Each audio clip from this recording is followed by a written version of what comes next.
إن تنصروا الله ينصركم ويثبت أقدامكم.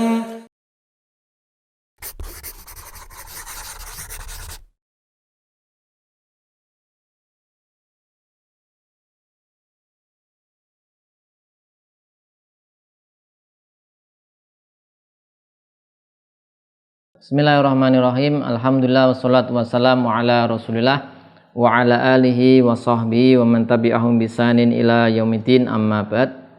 Pemirsa Yufid Edu rahimani wa rahimakumullah.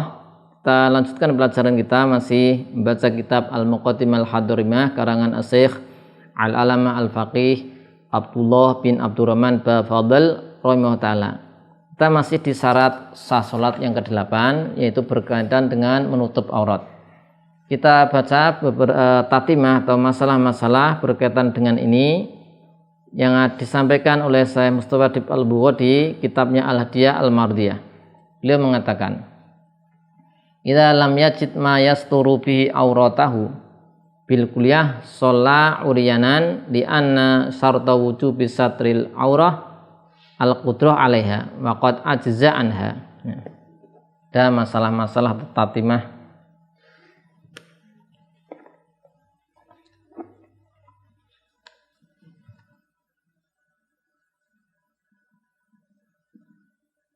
Yang pertama, ya,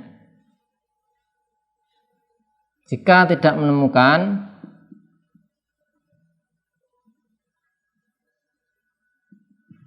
menemukan ma yasturu auratahu bil kulliyah, maka sholat uryanan.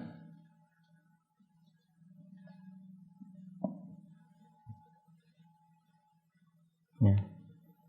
Jika tidak menemukan tidak menemukan penutup aurat secara total, jadi kita mau sholat, ya, mau sholat tidak memiliki baju sama sekali, ada kain tidak ada, sesuatu apapun nggak ada, maka sholat uryanan. Dan ini tidak mengulang, wala i'adata.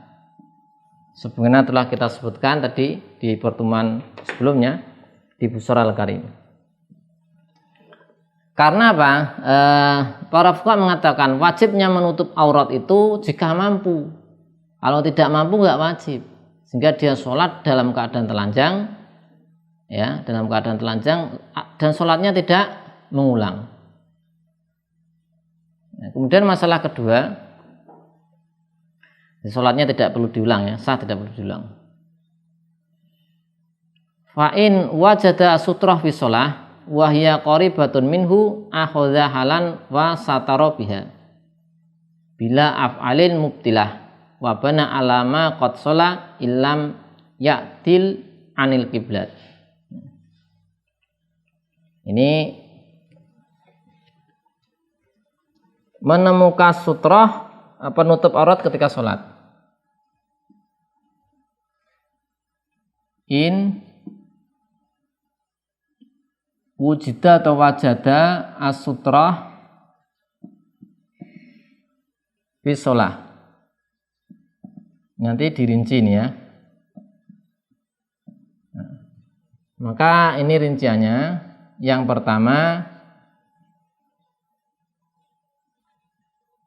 qaribah minhu, dekat.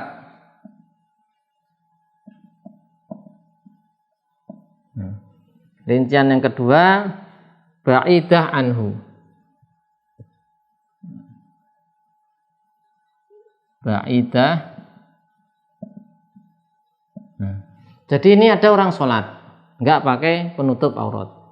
Nah, pas di tengah-tengah sholat ada baju atau ada kain yang bisa dipakai untuk menutup aurat, maka dirinci. Pertama, qaribah minhu, penutupnya itu yaitu dekat dengan orang sholat. Maka ini langkah yang diambil adalah, atau apa yang akan dia lakukan,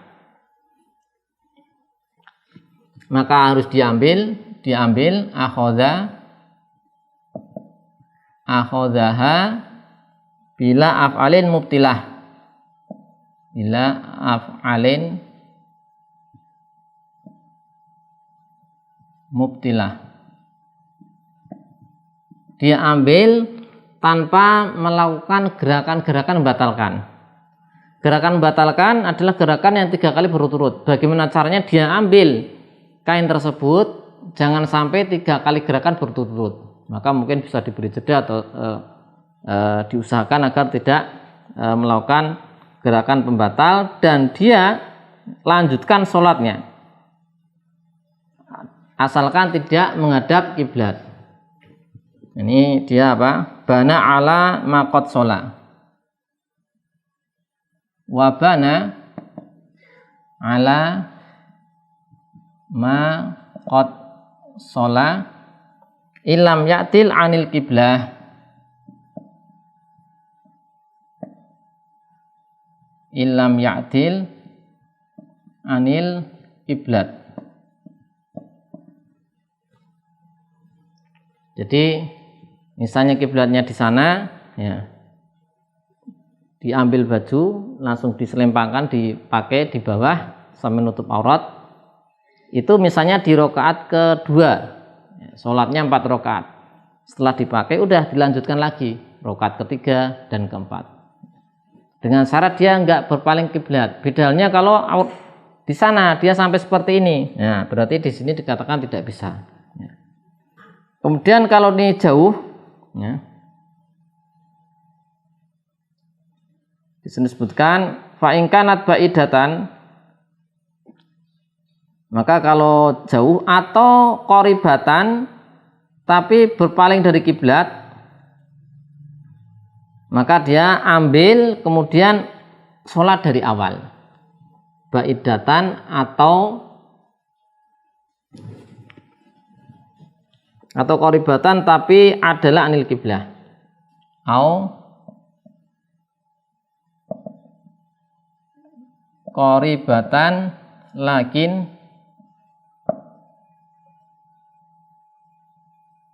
lakinahu adalah anil kiblah. Maka yang dilakukan apa? Maka dia ambil, ya, sama ini dia ambil, harus dia ambil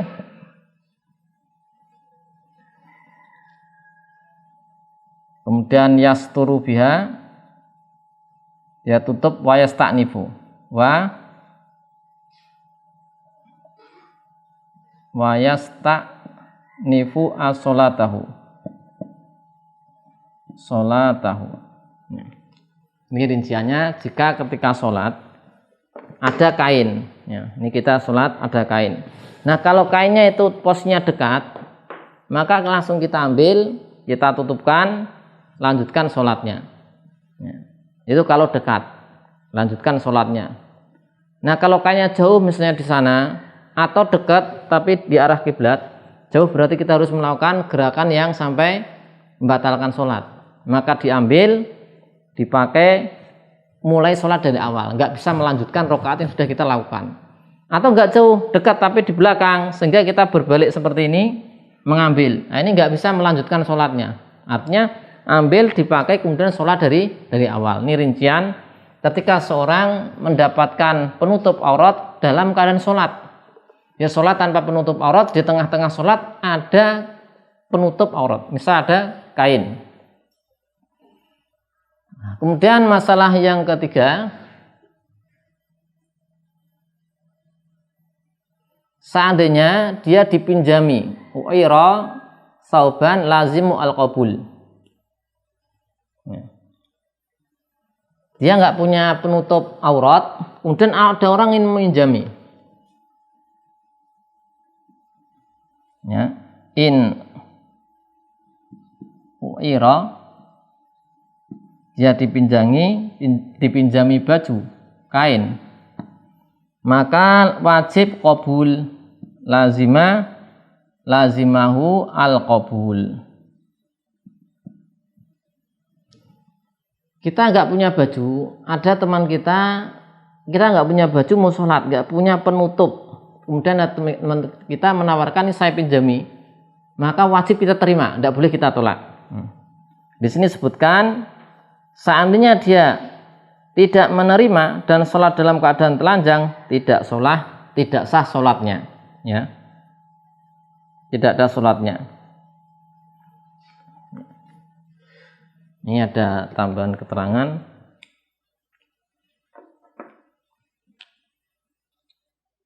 Fa illam yakbal wa sholat uryanan lam tasihha. Fa illam yakbal wa sholat uryanan lam tasihha sholatahu.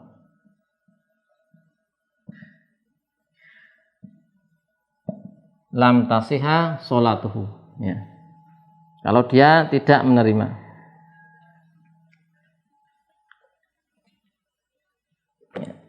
Wa yalzamuhu i'adatuha ma'a thawb. Dia wajib mengulang, ya, mengulang sholatnya dengan memakai baju penutup aurat atau kain jika memang yang meminjami masih meminjamkan. Jadi tadi kalau ada yang orang meminjami baju untuk sholat sedang kita nggak punya penutup aurat, wajib kita terima. Kalau kita tidak terima pinjaman itu, kita malah sholat langsung tanpa menutup aurat, tidak sah. Wajib kita ulang dan memakai baju kalau masih dia meminjami. Alasannya karena sholatnya itu batal, li'anna sholatahu batalat bi qudratihi alaihi. Ya. Karena sholatnya batal dengan dia mampu untuk menutup aurat.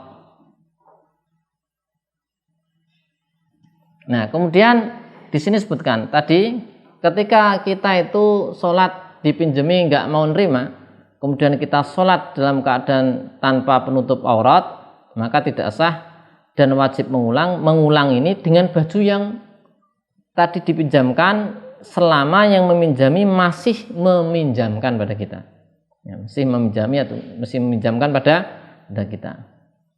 Wa kana asyan, dan dia telah berbuat dosa.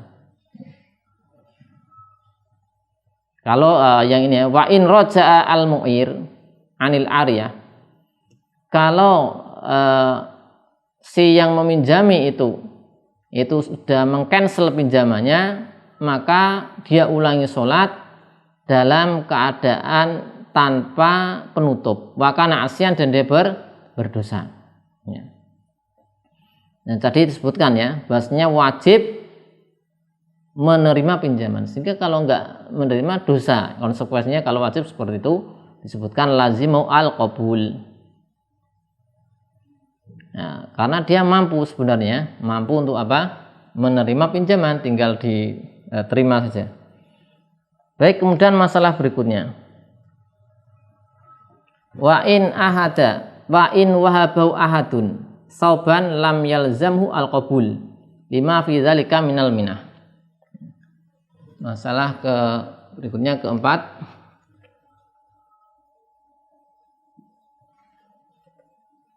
Ini masalah-masalah tentang menutup aurat. Tentang menutup aurat ketika sholat. Wa in wahabau ahadun. In wahabahu ahadun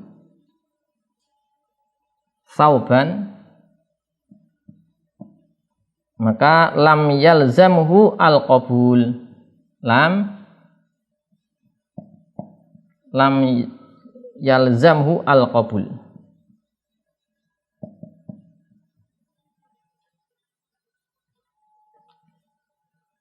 Alasannya lima fi dzalika minal minnah.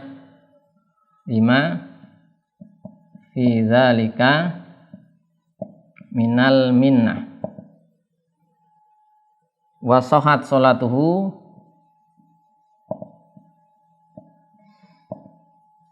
ma'adami satr. Ma'adami as-satr. Ya, masalah yang keempat. Jika seseorang diberi, nah tadi kalau dipinjam baju, sekarang diberi, dihibah, diberi hibah. Dia nggak punya baju untuk menutup aurat untuk sholat, diberi baju. Teman kita ngasih baju ini, saya kasih kamu baju. Wajib nggak kita menerima? Di sini disebutkan lam yalzamu al-qabul, nggak wajib diterima kalau diberi baju. Karena li'anahu minal minah, lima fi dzalika minal minah. Karena ada suatu yang berat ya. Satu pemberian minah. Jadi memberatkan orang maksudnya. Jadi kita mau sholat nggak punya penutup baju, ya. Penutup aurat ya, tidak punya baju untuk menutup aurat. Teman kita datang, ini saya kasih baju agar bisa sholat dengan baju tersebut. Kita nggak wajib menerima. Alasannya para ulama mengatakan itu suatu yang berat bagi yang memberi. Karena apa? Mengeluarkan suatu. Beda dengan yang ini tadi, pinjaman. Nah, kalau pinjaman, orang meminjam itu nggak berat. Karena apa? Nanti dikembalikan lagi bajunya. Tapi kalau memberi, bajunya nggak dikembalikan lagi, sehingga memberatkan orang yang lain. Sehingga di sini hukumnya apa? Karena memberatkan, tidak wajib diterima. Kemudian dia berarti sholat tanpa menutup aurat, sholatnya sah.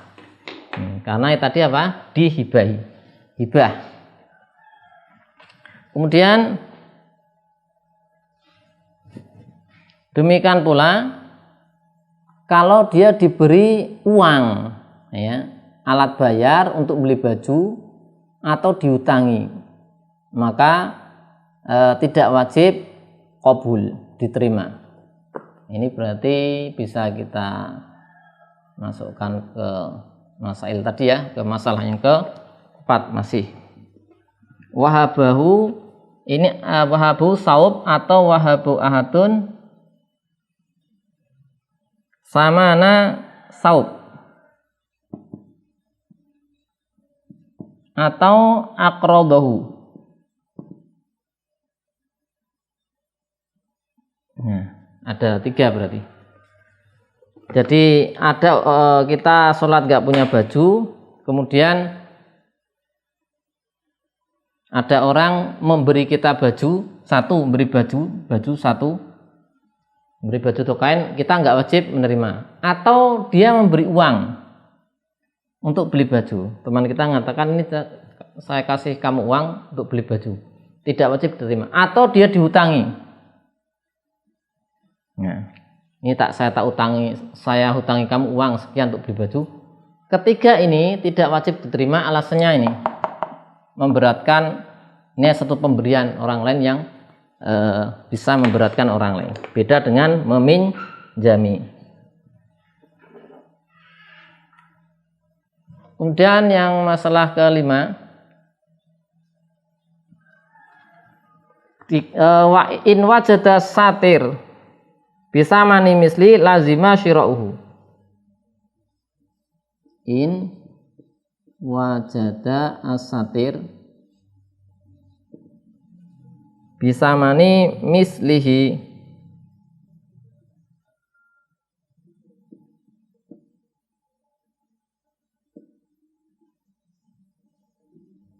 wajaba atau lazima syira'uhu.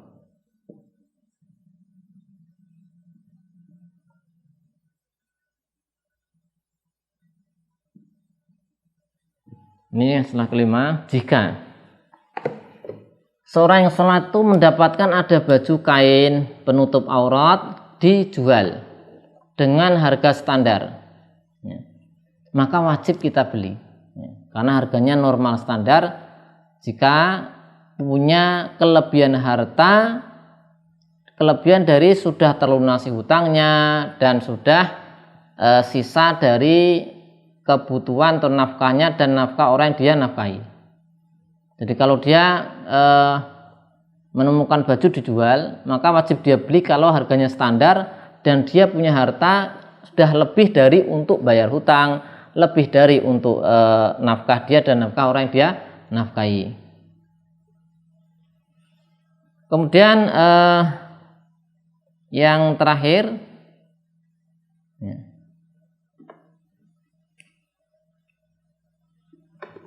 sholat dengan baju rampasan atau curian. Yang keenam terakhir, lau sholat bisaubin maghsubin